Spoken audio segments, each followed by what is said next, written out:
connaissait que c'était Rasul sallallahu alayhi wa sallam.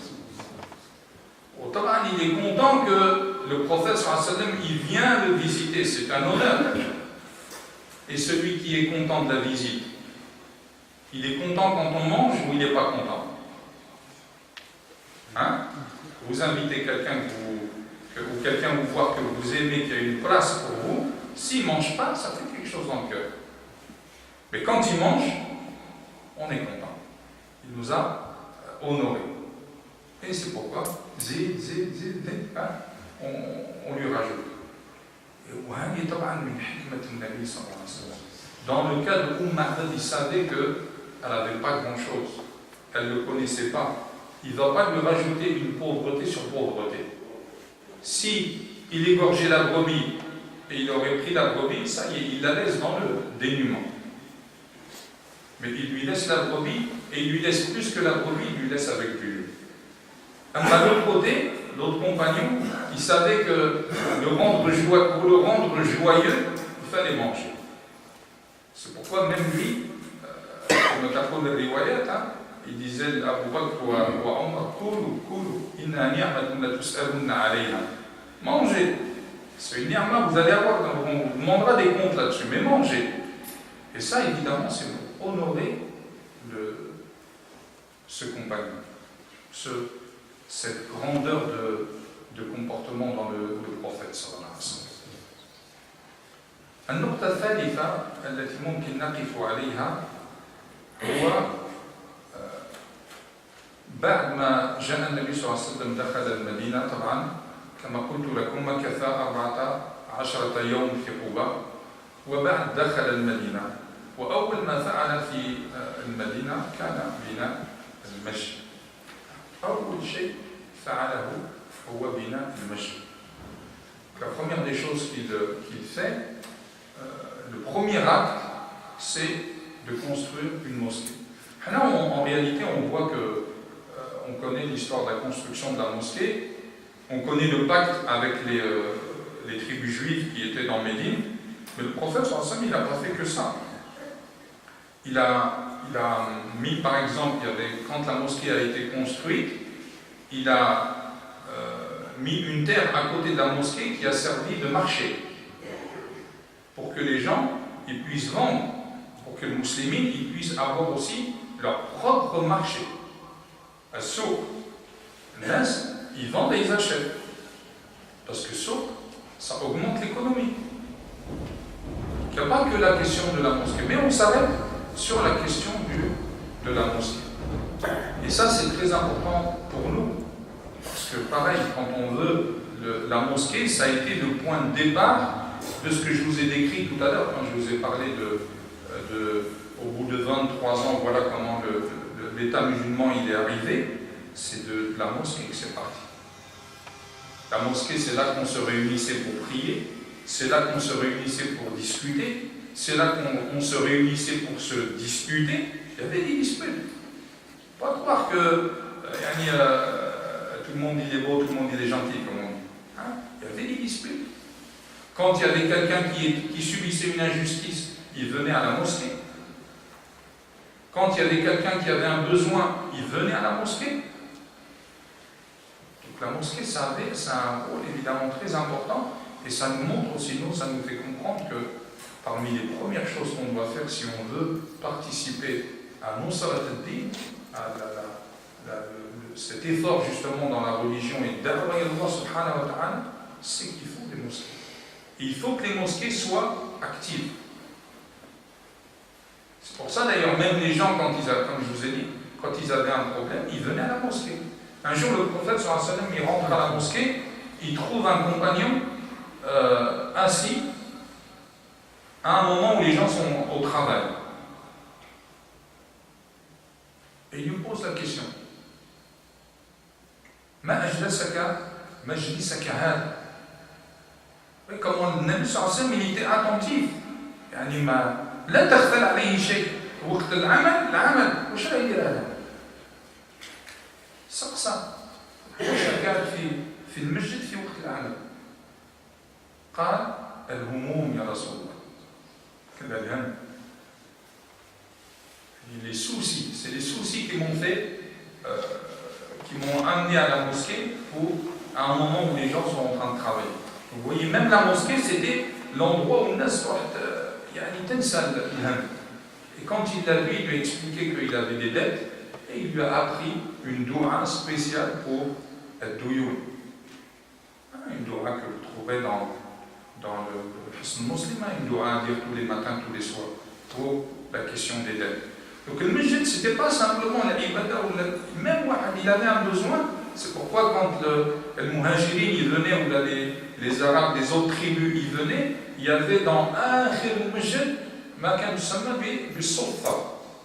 Le Suffa, c'était un endroit d'accueil où on mettait les gens pauvres, ils venaient, ils s'asseyaient pour que tous les gens sachent celui qui veut donner, ils sont là. C'était un point très important. Mais nous, on va s'arrêter sur un point peut-être encore plus important que ça, parce que la mosquée, ça, c'était un moyen d'unifier. يعني المسجد وسيلة لجمع كلمة المسلمين. Il ne faut pas oublier, quand ils arrivent à Médine, il y a qui? Il y a les Arabes de la Mecque, il y a les Arabes de Médine, il y a les Arabes d'autres tribus qui sont de la péninsule arabique, il y a des Juifs qui se convertissent, ça fait du mélange de personnes. Et les gens, évidemment, ils vivaient, la tradition, c'était encore dans les esprits, un esprit clanique. Ma tribu, ta tribu, ma famille, ta famille, c'est comme ça que ça fonctionnait dans les esprits. Mais la mosquée, ça permettait que tout le monde se rassemble. Quelle que soit la tribu, quel que soit le statut social, al-ghani ma'a al-faqir, al-qawi ma'a al-da'if, al-marid ma'a al-sali, tout le monde se rassemblait. Et dès qu'il y en avait un qui avait un problème, on savait. Dès qu'il y avait quelqu'un qui mourait, on savait. Dès que quelqu'un était malade, on savait. Et ainsi de suite. Et cette idée d'union, vous le retrouverez dans un autre événement justement de l'Hijra. Cette idée d'union. Comment le prophète sallallahu alayhi wa sallam kana yahrus ala jam' kalimat al-muslimin. عندما دخل المدينة تعرفوا comment ils ont fait pour construire la mosquée? Où ils l'ont construit? أين بنوا؟ من الذي قرر المكان؟ الناقة chamelle du prophète sallallahu alayhi wa sallam, c'est elle qui a décidé l'endroit. Ça, encore une fois, quand on voit ça, elle dit, mes frères, rien de ce qui se passe dans la vie du prophète alayhi sallam, ça se passe comme ça. Le chameau. Chacun, ils ont voulu, évidemment, dire, tu viens chez moi. Il allait chez qui? Al-Aws, une des tribus arabes de Médine, Al-Khazraj, une des tribus arabes de Médine, Al-Muhajirin, ou l'autre, chez qui il allait aller. Et qu'est-ce qu'il leur a dit? Quand ils ont commencé chacun à tirer la chamelle vers chez lui, il leur a dit Da'ouha fa innaha ma'moura. Laissez-la, elle obéit. Elle obéit à qui? Elle obéit à Allah subhanahu wa ta'ala. Derrière tout ça, ça voulait que Allah Azza wa Jalla veut nous montrer aussi, c'est que c'est Allah qui a choisi l'endroit de cette mosquée. Pas quelqu'un qui le décide ou autre. Ça, il voulait, Allah subhanahu wa ta'ala a voulu à travers cet événement montrer que c'est lui qui a décidé de l'endroit de la mosquée. Et quand vous regardez comment les choses se sont passées, cette chamelle qui avance, qui s'arrête à un endroit, derrière ça, quand le prophète sallallahu alayhi wa sallam lui dit ça, qu'est-ce qui se serait passé s'il aurait été chez Aous maintenant? Ils n'auraient pas été contents. S'ils auraient été chez le Khazraj, Aous, ils n'auraient pas été contents. Le Muhajirin, ils auraient dit ceux de la Mecque, ils auraient dit nous aussi, on aurait bien voulu qu'ils viennent chez nous, mais nous, on est arrivés de la Mecque, on n'a rien, on a tout sacrifié, on a tout laissé, on n'a pas de moyens. Donc vous voyez, en fin de compte, quelle que soit la situation, le prophète avait sallallahu alayhi wa sallam dire, il est le prophète, il impose et tout le monde doit obéir. Il aurait pu dire ça. Voilà qu'il tout ça évidemment pour rassembler les musulmans de sorte qu'il ne laisse pas une raison ou une cause de désunion. Et ça, évidemment, ça permettait que personne, c'est الناقة qui a décidé مأمورة من عند الله على ثم كاش تقدر يقول لك voilà كذا أنا مش عندي وفضل فلان وأنا وكذا حتى تبقى الوحدة. Et cette attitude du prophète sallallahu alayhi wa sallam, cette يعني هذا الحرص على الوحدة, on l'a retrouvé dans plusieurs événements. À un moment donné dans Médine, on sait que Al-Aws et Al-Khazraj, ils se sont disputés. Et à un point où ils ont commencé à prendre des épées, à en venir aux armes. Quand le prophète sallallahu alayhi wa sallam il est sorti immédiatement, il disait que ce qui le décrivait, il est sorti même son habit, il a mal mis tellement la question elle était importante.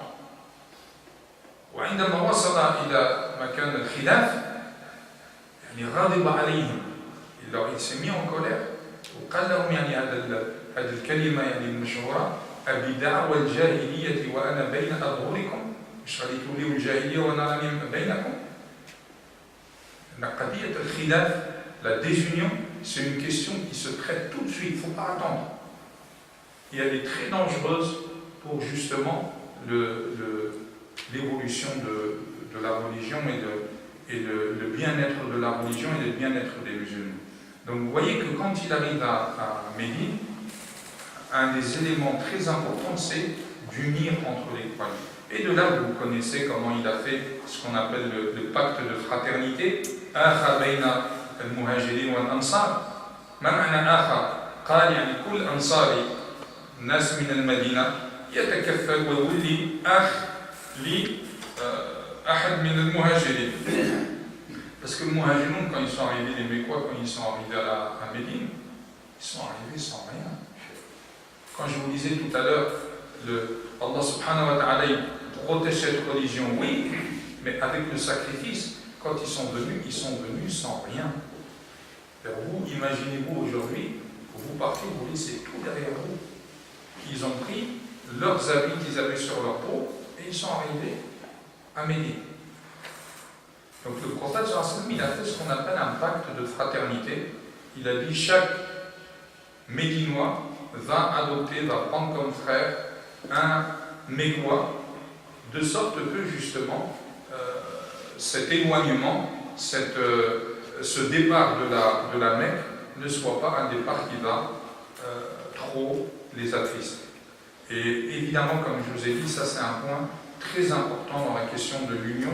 On n'aurait pas pu arriver à ce qu'on a décrit, donc le règne de Abu Bakr, le règne de Omar, le règne de Othman, le règne de Ali, toutes ces grandes choses jusqu'à aujourd'hui, on n'aurait pas pu y assister s'il n'y avait pas cette attention précise sur l'wihda, sur l'union. Et ça c'est un point évidemment qui est très important, sur lequel il faut faire beaucoup d'efforts, et on insiste là-dessus. Vous voyez qu'à travers l'hijra justement, c'est un exemple d'union sur tous les domaines. هذا إن شاء الله حتى لا نطيل عليكم. إذا كان هناك أسئلة أو choses comme ça, s'il y a des questions, voilà, c'est quelques petites, je dirais, idées sur le domaine, sur le thème de la hijra. Mais comme vous voyez, c'est quelque chose de très riche. Si vous vous arrêtez sur chaque événement, il y a énormément de choses, évidemment, à tirer de cet événement de la vie du prophète sallallahu alayhi wa sallam, qui est, je vous le rappelle, le début de notre histoire. Et ça, c'est un point aussi très important. Quand Omar, qui a décidé de prendre le calendrier musulman, le début de l'Hégire, il ne l'a pas pris sur la naissance du prophète sallallahu alayhi wa sallam. Il ne l'a pas pris sur le début du wahi. En vérité, quand on regarde logiquement, on aurait dû prendre sur le début du wahi. Il n'a pas pris sur le début du wahi. L'Hégire, parce que l'Hégire, c'est véritablement la naissance de l'Ummah. C'est là que la nation musulmane, elle naît véritablement. Quand le prophète sallallahu alayhi wa sallam, il arrive à Médine, qu'il installe tout ce qu'il a installé, et bien ça, évidemment, c'est la véritable naissance de la communauté. Et de là, vous comprenez un petit peu la profondeur de Omar quand il choisit l'Hégire comme début du calendrier. C'était pas pour rien, parce que c'était véritablement la naissance de la communauté musulmane. Wallahu a'la wa a'lam. Si vous avez des questions, Inch'Allah. Tu disais tout à l'heure qu'il fallait faire un sacrifice. Quel genre de sacrifice il faudrait faire? La question du sacrifice, bien sûr, chacun à son niveau. C'est-à-dire que le sacrifice des uns et des autres, d'ailleurs dans cet événement de la Hijra, vous voyez, ça nous montre en même temps que chacun il a une place. Et il ne faut pas penser que ce que l'un fait, c'est la règle pour tout le monde. Je vous donne un exemple. Omar ibn Khattab, je vous ai dit, lui, quand il est sorti de la Mecque, il n'est pas sorti en secret. Il a été عند الكعبة وعيط كاع لأهل مكة قال لهم ماني خارج.